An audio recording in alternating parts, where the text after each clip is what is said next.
B. It turned out Plan B has now become Plan A. So, okay, so basically we're going to have flexibility helped. A lot of people said, Governor, we're proud of you. Stick by your guns. We need a 2-year budget. We need to restore stability and predictability.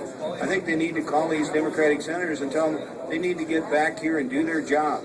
They need to work with the House and work with the governor and pass a budget that's sustainable for the long term, spending less than we take in each year. You should know me better than that.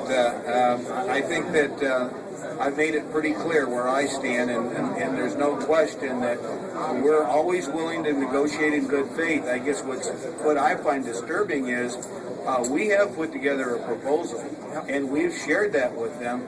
And we've asked them, okay, if you don't like that, give us a counter proposal. You know, we're willing to try to meet some of your priorities within that $6 billion spending limit, but they're not even willing to come forth and say we what are it live is. at the downtown Marriott for the Polk County Republican Party second annual Rob Kelley Victory Club dinner. It's a very long day, but it's a good dinner, they assure me, which I hope so because I haven't actually eaten today. So there you go.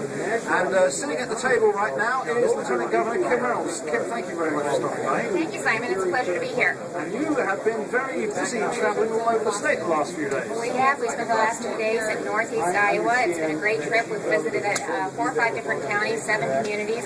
We've had a phenomenal turnout at each stop, whether it's in the morning or in the afternoon. I really encourage probably anywhere from 85 to 100 Iowans showing up to ask questions, talk about the state of Iowa and how we bring jobs to the state of Iowa.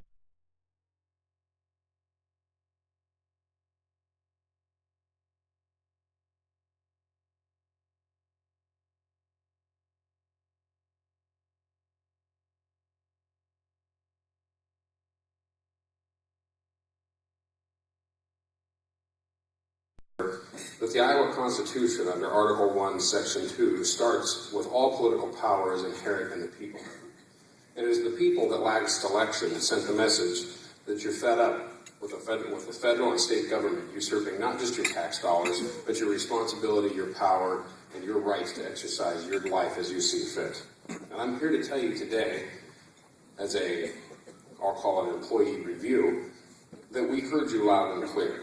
House Republicans last year promised to roll back state government, reduce the role of the state government in your everyday lives, lower your tax burden, and spend less than we bring in, which I realize for some bureaucrats is a novel concept, but for most of us in the real world, it's an everyday rule.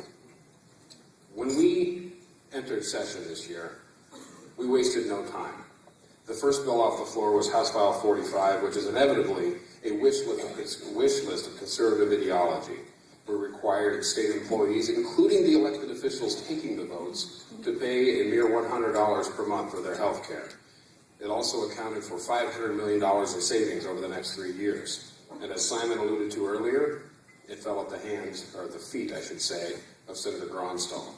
Shortly thereafter, we passed a marriage amendment. We voted to return more home rule to schools, a 20% income tax cut, substantial property tax relief, and an attempt to end late-term abortion. All of which fell at the feet of Senator Gronstal, where they continue to this day. Every Republican under that state house has agreed that we will spend $5.99 billion or less. The Senate Democrats insisted that is too little. So let me boil this down, because citizen after citizen is begging to know what's the gridlock, what's going on. We aren't fighting over little minutiae. We're fighting over the size of the pie. And at the end of the day, Senate Democrats are committed to spending more of your tax dollars, and we are hell-bent on keeping the line. I'm satisfied that the Constitution is being followed. Why am I talking about this so much? Because right now, a big issue for all of us in 2012 is our Constitution, our Bill of Rights, our Declaration of Independence. And the person told me that was $58,000. I said that we're borrowing. This is madness. We absolutely can't do this. I think what we need to do is recognize that this debt ceiling vote that we're looking at is actually a gift on a platinum platter to the whole world will see that of all the nations, it's the United States that's going to get serious. Then we don't have to increase our tax rate. As a matter of fact, we can lower them. As a tax lawyer, this is what I think we need to do. We need to cut marginal tax rates. That's the rate that you pay pay an income tax. Why?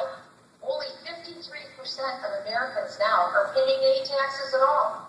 I would be more than happy to see us embrace a fair tax where we completely abolish the tax code and institute the United States is the #1 energy-producing nation in the world. Now, I'll bet you didn't hear that on Katie Couric, but it's absolutely the truth. We're the #1 energy resource-rich nation. We could be the #1 energy-producing nation. We have 25% of the world's coal. One of the largest natural gas finds was just discovered in Pennsylvania. It's huge. Together with all the other natural gas we have, trillions, literally, trillions of cubic square feet of natural gas. Right now, President Obama has it off limits. That's criminal, especially with what we're seeing in the Middle East. We have more oil in 3 states in the form of shale oil than all of the oil in Saudi Arabia. And look at Iowa. Look at what Iowa contributes to energy in terms of biofuels and all the rest. We can have huge, high-paying jobs in this country just from energy. This is an excellent story.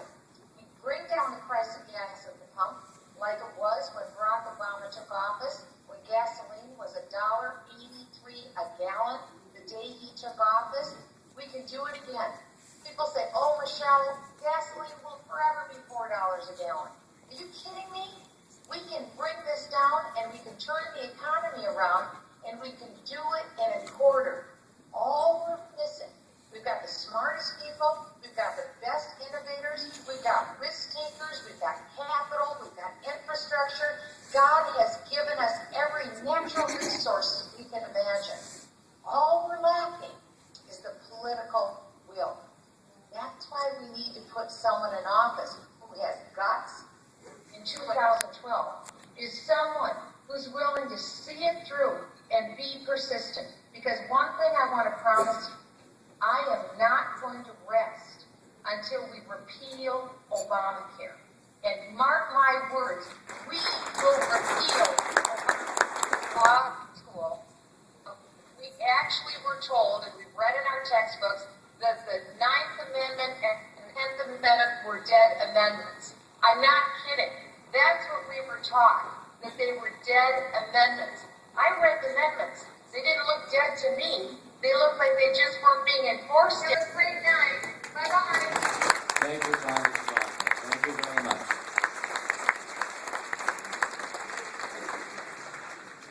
I want to thank Simon Conway for being the MC tonight. He did a very good job. I appreciate it very much. We want to thank you all for coming tonight and supporting the Royal Kelley Club.